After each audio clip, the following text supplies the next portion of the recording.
Thank you, Mr. Chairman. I have the nominee for the Supreme Court waiting at my office. I have to go see him. And I apologize to my colleagues. I'll be very brief. First of all, the testimony was superb, and I think you raised all the good points. The one thing I think that was very interesting is you all seem to be focused on this issue of certainty, and we had a hearing here in April, some of you attended, where we asked all of the witnesses to talk about what the most important single aspect was to getting at the deferred maintenance, and you talked about certainty, so that you can plan. You talked about large, complex projects, Ms. August, and you also talked about the need for dealing with, because it's a compounding problem. In other words, we don't deal with it. Talk about that just for a second, if you would. What do you mean by a compounding problem? Yes, if the longer that deferred maintenance continues without addressing it, the more costs are going to continue to increase. One example is Ebenezer Church, for example, in Martin Luther King Historic Site. That roof has not been addressed. There are leaks in that roof.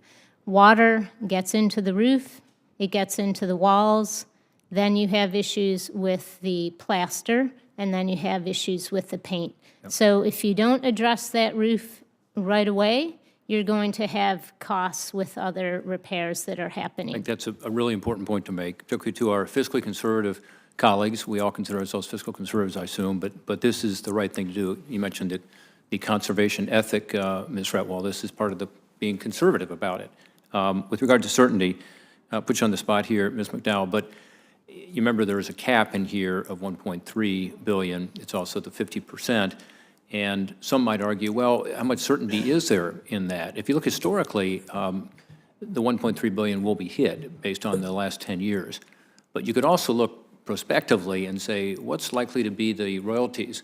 Isn't it true that there are plans to continue to use our natural resources in this country? This administration, in fact, seems to want to expand that, if anything. So there seems to be a high certainty there would at least be the funding available that has been there over the last several years. Yes, not, of course, knowing the details on projections. You said it right. Forward, but yes. No, but I think that's a point to be made, and so I think there is certainty here of the kind we're looking for. You also talked about, Ms. Fretwell, the need for us to have some sort of a fund, almost an endowment, and I really look forward to seeing your testimony where you talk in more detail about that you submitted for the record. But you're right, one thing people have not noticed in this bill is that we actually do provide for some rate of return, which is very unusual in government. And I think this is a positive aspect of it, so that we'll be able to allow the Park Service Director to be able to set some sums of fine and get more funds to be able to address some of these really difficult long-term problems. So it may not be the full endowment you're looking for, but it's a step in that right direction. Thank you, Mr. Chairman. I really appreciate you giving me the indulgence, and I appreciate my colleagues.